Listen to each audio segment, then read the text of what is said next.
안녕하세요, 여러분. 안보지킴이입니다. 오늘도 대한민국의 안보와 여러분의 안전을 지키기 위해 최선을 다하겠습니다. 북한의 실태와 감동적인 사연들을 여러분께 전해드리며 북한의 현실을 알리고 탈북자들의 이야기를 통해 진실을 나누고자 합니다. 함께 알아가며 힘을 모아주세요. 그럼 지금부터 시작합니다. 저는 북한에서 탈북한 김영식 가명입니다. 북한 국가안전인민무력부 국무위원회 소속 고위 간부로 일했습니다. 김정은 정권의 핵심 업무를 수행하며 충실히 섬겨왔지만 결국 탈북을 결심하게 되었습니다. 탈북은 극히 위험한 일이었지만 갈수록 증가하는 탈북자들의 수와 그들이 처한 현실을 보며 저 역시 탈북을 결심하게 되었습니다. 김정은 정권의 불안감은 날로 커졌습니다. 보위부 간부들에 대한 검문이 강화되었고 고위 간부들의 탈북을 막기 위해 필사적이었습니다.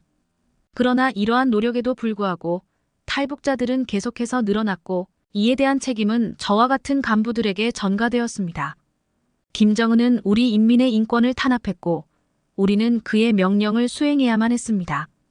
하지만 이러한 상황에서도 고위 간부들의 탈북은 계속되었고 이는 김정은의 비위에 대한 조사로 이어졌습니다. 매일 밤 탈북을 결심한 날을 떠올리며 잠을 이루지 못했습니다. 가족과 친구들을 생각하며 그들과의 이별을 준비했습니다. 그들은 저의 결정을 이해하지 못했고 저를 배신자로 여겼습니다. 하지만 저는 더 이상 참을 수 없었습니다. 탈북은 저에게 유일한 희망이었습니다. 북한에서 고위 간부로 일하던 시절, 저는 극비리에 진행되던 생화학 무기 개발 프로젝트를 담당했습니다. 이 프로젝트는 김정은 정권의 핵심 전략 중 하나였고 이를 통해 북한의 군사력을 극대화하려는 의도가 있었습니다. 그러나 프로젝트의 위험성과 비인간적인 실험들을 목격하면서 저는 깊은 회의감에 빠지게 되었습니다. 김정은은 생화학 무기 개발이 성공하면 북한의 국제적 위상이 높아질 것이라고 믿었습니다.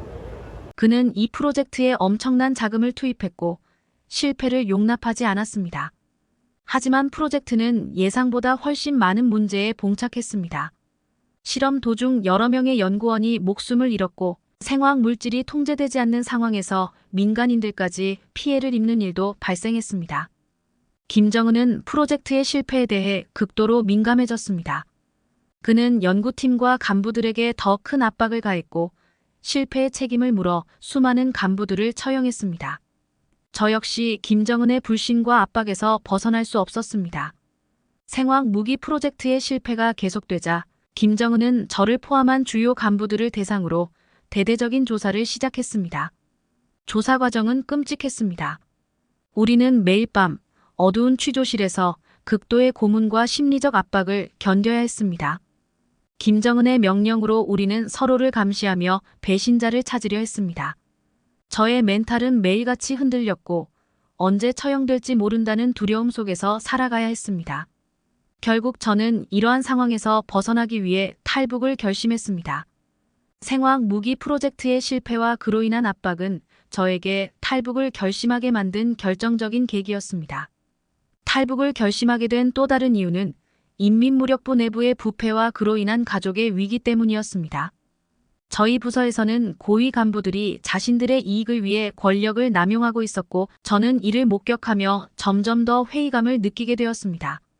부패는 조직 내부 깊숙이 뿌리내리고 있었으며 이를 폭로하면 가족에게도 해가 될 것을 알았습니다. 사건의 발단은 저의 형제가 연루된 부정부패 사건이었습니다.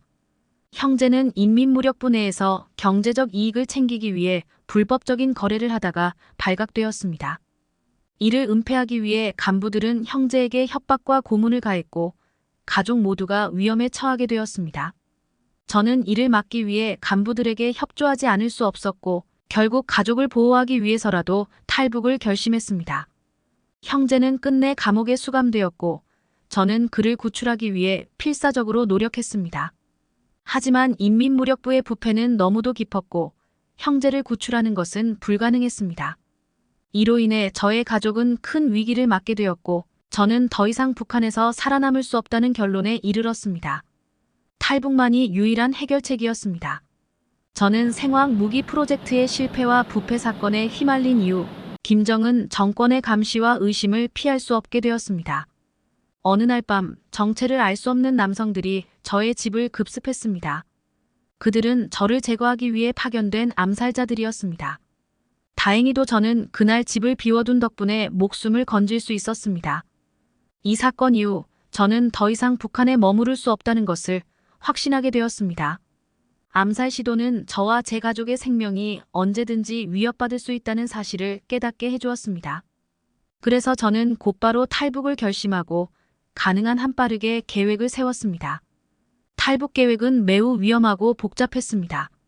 먼저 저는 가족들을 안전한 곳으로 피신시킨 후 혼자서 탈북을 시도하기로 했습니다. 암살 시도를 받은 이후 북한의 보안 요원들은 저를 더욱 철저히 감시하고 있었습니다. 그러나 저는 여러 차례의 시도 끝에 결국 탈출에 성공했습니다. 암살 시도를 겪은 후 저는 탈북 과정에서 끊임없는 두려움과 긴장 속에 있었습니다. 하지만 저의 결단력과 운이 따라주었고 저는 마침내 한국에 도착할 수 있었습니다. 한국에 도착했을 때 저는 목숨을 건 탈출이 성공했다는 안도감과 함께 새로운 삶을 시작할 수 있다는 희망을 느꼈습니다. 한국에서의 생활은 저에게 새로운 시작이었습니다. 김영식 가명으로서 저는 한국에서 사랑과 용기를 느끼며 새로운 인생을 시작했습니다. 종교의 자유를 누리고 사랑하는 사람들과 함께하는 삶은 저에게 큰 기쁨이었습니다. 탈북을 통해 저는 북한에서의 고난을 뒤로하고 새로운 문화와 사람들을 만날 수 있었습니다. 한국에서의 삶은 북한과는 전혀 달랐고 저는 새로운 인생을 즐기며 살아가고 있습니다. 고난과 열애가 없는 대한민국에서 저는 열심히 일하며 미래를 위한 꿈을 이루기 위해 노력하고 있습니다. 저의 이야기를 통해 많은 사람들이 북한의 현실을 알게 되기를 바랍니다.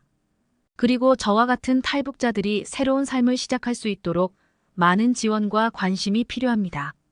저는 이제 대한민국에서 새로운 꿈을 이루기 위해 열심히 살아가고 있습니다. 저의 이야기가 많은 사람들에게 용기와 희망을 주기 바랍니다.